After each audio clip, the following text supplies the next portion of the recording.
Shalom, salam berkat dari kami untuk pendengar sekalian. Saat ini pendengar akan diberkati dengan program Hari Ini Harinya Tuhan bagian yang ke-8. Sebuah program rohani tentang doktrin Alkitab yang menolong kita untuk semakin tertanam dalam kebenaran firman dan bertumbuh dalam kemuliaan. Bersama hambanya, Pendeta Gilbert Lumwendo, STH.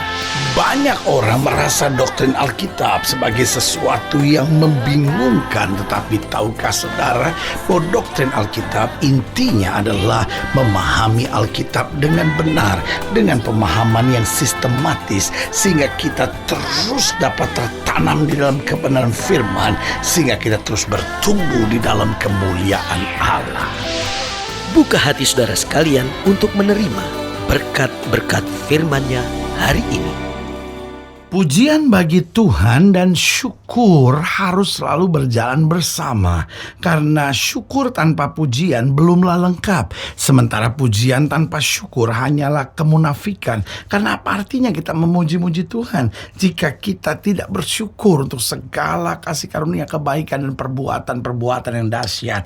Karena saya pelajari bahwa pujian dan syukur dia adalah dua hal yang tidak dapat dipisahkan. Kita memuji Tuhan karena kita bersyukur, dan karena kita bersyukur kita senantiasa memuji Tuhan. Nah, saya pelajari pujian yang disertai dengan syukur yang pertama membuat kita dekat dengan Tuhan. Karena dengan memuji Tuhan kita akan selalu merasakan hadirat-Nya. Alkitab bahkan tegas berkata Tuhan bertahta di atas puji-pujian umat-Nya. Berarti pujian yang disertai dengan syukur yang pertama membuat kita makin dekat dan makin dekat dengan Tuhan. Yang kedua membuat kita makin kuat. Karena ketika kita memuji Tuhan dan kita bersyukur, tanpa kita sadari, kita makin bangkit semangat, kita makin bangkit kekuatan, dan kita makin punya keyakinan bahwa Allah yang kita sembah adalah Allah yang tidak pernah mengecewakan dan mempermalukan kita. Jadi karena itu, saudaraku yang kasih dalam Tuhan, di tengah-tengah kelemahan, kadang-kadang kita udah gak tahu lagi mesti berdoa apa. Di saat seperti itulah kita mesti memuji Tuhan dengan syukur, maka kita akan menjadi makin kuat. Jadi ingat, waktu kita memuji dengan bersyukur, yang pertama membuat kita dekat dengan Tuhan, yang kedua membuat kita makin kuat, dan yang ketiga membuat kita makin selalu tenang dan damai. Karena waktu kita memuji Tuhan dengan syukur, kita akan makin tenang dan damai. Kenapa kita makin tenang? Karena kita makin merasakan pemeliharaan Tuhan, kita makin merasakan bahwa Tuhan itu dekat, kita makin merasakan bahwa tangan Tuhan yang kuat memegang tangan kita. Dan ketika kita tenang dan damai, tanpa kita sadari, makin banyak mujizat yang akan kita alami dalam kehidupan kita. Haleluya. Jadi waktu kita memuji dan bersyukur, yang pertama kita makin dekat dengan Tuhan, yang kedua kita makin kuat, yang ketiga kita makin tenang dan damai, dan akhirnya kita makin banyak mengalami mujizat dari Tuhan. Sehingga apa yang tidak pernah kita pikirkan, apa yang tidak pernah kita rencanakan, itu yang kemudian Tuhan sediakan buat kita. Haleluya. Selamat datang dalam program kita Hari Ini Harinya Tuhan bagian yang ke-5, sebuah program rohani yang kembali mengingatkan kepada kita betapa pentingnya kita menjadikan firman Tuhan sebagai dasar keseharian hidup kita. Karena selama kita jadikan firman Tuhan sebagai dasar keseharian hidup kita, langkah-langkah ke depan kita penuh dengan kepastian, kemenangan, berkat, mujizat, dan perkara-perkara besar. Haleluya. Dan dalam program ini kita sedang membahas tentang syukur dan puji-pujian bagi Tuhan setiap pagi dan petang. Haleluya. Saudara gue yang kasih dalam Tuhan, berarti hidup kita harus selalu dipenuhi dengan syukur dan puji-pujian kepada Tuhan. Nah, dalam program ini, dalam pembahasan tentang syukur dan puji-pujian bagi Tuhan setiap pagi dan petang, kita mau belajar bersama dari 1 Tawarikh pasal yang ke-23. 1 Tawarikh pasal yang ke-23, kita akan belajar bersama mulai dari ayat yang ke-21. Jadi 1 Tawarikh 23 ayat yang ke-21, terus akan kita kupas sampai ayatnya yang ke-32. 1 Tawarikh 23 ayatnya ke-21 sampai 32. Demikian firman Tuhan. Anak-anak Merari ialah Mahli dan Musi. Anak-anak Mahli ialah Eleazar dan Kizi. Dan ketika Eleazar mati, ia tidak mempunyai anak laki-laki, hanya anak perempuan.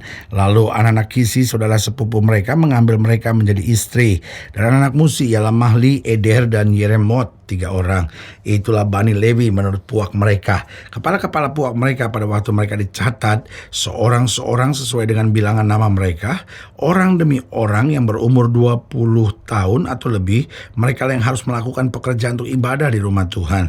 Sebab Daud telah berkata, Tuhan Allah Israel telah mengaruniakan keamanan kepada umatnya, dan ia diam di Yerusalem sampai selama-lamanya. Dengan demikian tidak usah lagi orang Lewi mengangkat bait suci dan segala perkakas yang dipakai untuk ibadah di situ. Sebab sesuai dengan titah Daud yang belakangan, mereka yang didaftarkan dari anak-anak Lewi ialah yang berumur 20 tahun ke atas. Tugas mereka ialah membantu anak-anak Harun untuk menyelenggarakan ibadah di rumah Tuhan, mengawasi pelataran, bilik-bilik, dan pentahiran, segala barang kudus, serta melakukan pekerjaan yang berhubungan dengan ibadah di rumah Allah. Juga mereka harus menyediakan sajian dan tepung yang terbaik untuk korban sajian, roti tipis yang tidak beragi, apa yang dipanggang di atas panggangan, apa yang teraduk, dan segala sukatan dan ukuran. Selanjutnya mereka bertugas menyanyikan syukuran puji-pujian bagi Tuhan setiap pagi, demikian juga pada waktu petang. Saya ulangi sekali lagi ayat 30. Selanjutnya mereka bertugas menyanyikan syukuran puji-pujian bagi Tuhan setiap pagi, demikian juga pada waktu petang, dan pada waktu mempersembahkan segala korban bakaran kepada Tuhan pada hari-hari Sabat, bulan-bulan baru, dan hari-hari raya, menurut jumlah yang sesuai dengan peraturan yang berlaku bagi mereka sebagai tugas tetap di hadapan Tuhan. Mereka harus melakukan pemeliharaan kemah pertemuan serta tempat kudus, dan harus melayani anak-anak Harun, saudara-saudara mereka, untuk menyelenggarakan ibadah di rumah Tuhan. Nah, saudaraku yang kekasih dalam Tuhan, dari sini kita melihat bagaimana mereka dikhususkan untuk mempersembahkan syukur dan puji-pujian bagi Tuhan setiap pagi dan petang. Nah, saudaraku yang kasih dalam Tuhan, pertanyaannya bagaimana agar setiap hari kita hidup senantiasa dengan penuh syukur dan puji-pujian. Yang pertama saya pelajari, kita harus selalu berpikir positif. Saudaraku yang kekasih dalam Tuhan, pikiran akan menentukan langkah-langkah kita. Karena selalu saya bilang, our mind is the battlefield. Pikiran kita lah tempat peperangan kita. Nah, kalau setiap kali yang kita pikirkan hal-hal yang negatif, hal-hal yang mencemaskan, hal-hal yang menyakitkan, hal-hal yang mengkhawatirkan, maka hidup kita akan penuh dengan sungut-sungut, hidup kita akan penuh dengan amarah, hidup kita akan penuh dengan keputusasaan. Tetapi sebaliknya, kalau yang kita pikirkan kebaikan Tuhan, rancangan Tuhan, jalan keluar yang Tuhan berikan, kemenangan dan mujizat yang Tuhan sediakan, maka saudaraku yang kekasih dalam Tuhan, apa yang terjadi? Hidup kita akan penuh dengan syukur dan puji-pujian. Berarti basicnya itu justru ada di dalam pikiran kita. Karena itu Paulus dengan tegas berkata kepada umat Tuhan, apa yang benar, apa yang mulia, pikirkanlah semuanya itu. Jadi mari kita buang pikiran negatif, dan kita mulai ingat kebaikan Tuhan, kita mulai ingat kasih setia Tuhan, kita mulai ingat segala rancangan Tuhan yang luar biasa, dan kita akan terus bersyukur dan memuji Tuhan. Jadi yang pertama, bagaimana agar setiap hari hidup kita penuh dengan syukur dan pujian? Kita harus selalu berpikir yang positif. Yang kedua, kita harus dekat dengan firman Tuhan dan sekaligus menjadi pelaku-pelaku firman. Oh, saudaraku yang kasih dalam Tuhan, membaca berita, mendengar berita, mendengar radio, menyaksikan tayangan-tayangan televisi, semuanya memang tidak salah. Tetapi saudaraku yang kasih dalam Tuhan, tanpa dekat dengan firman, maka berita-berita yang kita baca di koran, tayangan-tayangan yang kita tonton di televisi, lalu hal-hal di radio yang kita dengar, seringkali justru mendatangkan kecemasan. Tetapi kalau kita dekat dengan firman, kita pelajari firman, lalu kita mulai melakukan setiap firman, Alkitab berkata apa? Orang yang mendengar firman dan melakukannya, dia akan menjadi orang yang bijaksana. Artinya apa? Dia nggak akan goyah. Alkitab berkata, dia seperti orang yang membangun rumahnya di atas dasar batu karang. Ada badai, ada gelombang, tidak akan goyah. Tetapi sebaliknya, kalau kita cuma tahu-tahu firman tapi nggak pernah mau melakukannya, kita sama dengan orang bodoh. Kita bangun rumah kita di atas dasar pasir, ada badai, ada gelombang, hancur segala sesuatunya. Karena itu sebagai hamba Allah, saya mau ingatkan buat saudara, supaya setiap hari hidup kita penuh dengan syukur dan pujian. Yang pertama, kita harus senantiasa berpikir yang positif. Yang kedua, kita harus hidup senantiasa dekat dengan firman dan menjadi menjadi pelaku-pelaku firman dalam keseharian hidup kita. Lalu yang ketiga, kita harus hidup dengan iman. Apa artinya hidup dengan iman? Artinya kita pegang janji lebih daripada apa yang kita lihat. Kalau kita tahu janji Tuhan sudah berkata demikian, maka meskipun kita belum lihat, kita percaya saja. Kita tahu Tuhan tidak pernah mempermalukan kita. Kita tahu Tuhan tidak pernah meninggalkan kita. Kita tahu Tuhan tidak pernah mengecewakan kita. Pokoknya kita doa, kita andalkan Tuhan, kita harap Tuhan sesuatu yang baik pasti Tuhan mau nyatakan dan kerjakan buat kita. Saudaraku yang kasih dalam Tuhan, seringkali kita kehilangan suasana syukur dan puji-pujian. Kenapa? Karena kita sudah tidak punya iman. Kita cuma penuh dengan kecemasan, ketakutan, dan kekhawatiran. Tapi hari ini sebagai hamba Allah, saya mau ingatkan, buang semuanya. Tanamkan iman, karena kita tahu janji Allah dapat dipercaya. Haleluya. Dan yang keempat, saya pelajari kemudian bagaimana supaya hari-hari hidup kita penuh dengan syukur dan pujian. Kita harus buang semua kekhawatiran dan kebimbangan. Kekhawatiran dan kebimbangan bisa saja coba datang menyerang, karena iblis paling senang datang bawa segala kebimbangan dan kekhawatiran. Dia mulai bisikin kita hal-hal yang membingungkan, hal-hal yang mendatangkan kebimbangan, hal-hal yang mendatangkan kekhawatiran. Tetapi sebagai orang percaya, ini saatnya kita mulai melawan segala kekhawatiran dan kebimbangan.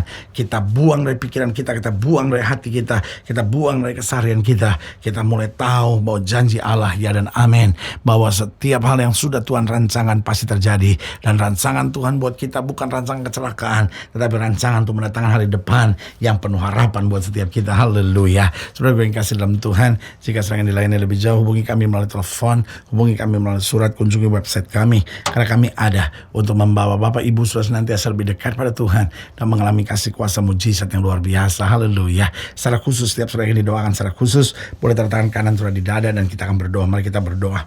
Bapa, dalam nama Yesus, hamba doa buat setiap pendengar sekalian, mereka yang mungkin dengan beban, dengan masalah, dengan persoalan, dengan kesusahan, dengan sakit penyakit, bahkan mereka yang rindu untuk mengalami mujizat dan kuasa Tuhan. Secara khusus melalui program ini hamba berdoa di dalam nama Yesus, Tuhan jamah, sehingga anugerah kasih karunia berkat Tuhan yang sempurna boleh turun dalam kehidupan mereka. Mereka boleh berjalan dalam kuasa Tuhan, kemuliaan Tuhan, kasih karunia Tuhan, dan makin kuat di dalam kasih Tuhan yang sempurna tersebut. Secara khusus hamba doa buat mereka yang taruh tangan kanan di dada, yang hidupnya penuh dengan sungut-sungut, emosi, kekesalan, kekecewaan, khawatir, dan kebimbangan. Hamba berdoa di dalam nama Yesus, robah kami, sehingga kami tahu bersyukur, tahu memuji Tuhan dalam segala hal. Karena kami tahu tidak pernah kami ditinggalkan, tidak pernah kami dikecewakan, tidak pernah kami dipermalukan oleh Tuhan. Janji Tuhan dapat kami andalkan dan dapat kami percaya. Di dalam nama Yesus kami berdoa. Haleluya. Amin. Saudara gue yang kasih dalam Tuhan, kita sudah berdoa. Ingat, Allah tidak pernah lalai menepati janjinya. Inilah saatnya buat kita untuk bangkit, bersemangat, bersukacita dalam menghadapi segala perkara. Karena kita tahu Yesus hidup, Yesus berkuasa, dan selalu menyediakan yang terbaik buat anak-anaknya. Doa saya menyertai saudara. Sampai berjumpa pada program berikut. Dan jangan lupa, jadikan hari ini harinya Tuhan. Haleluya.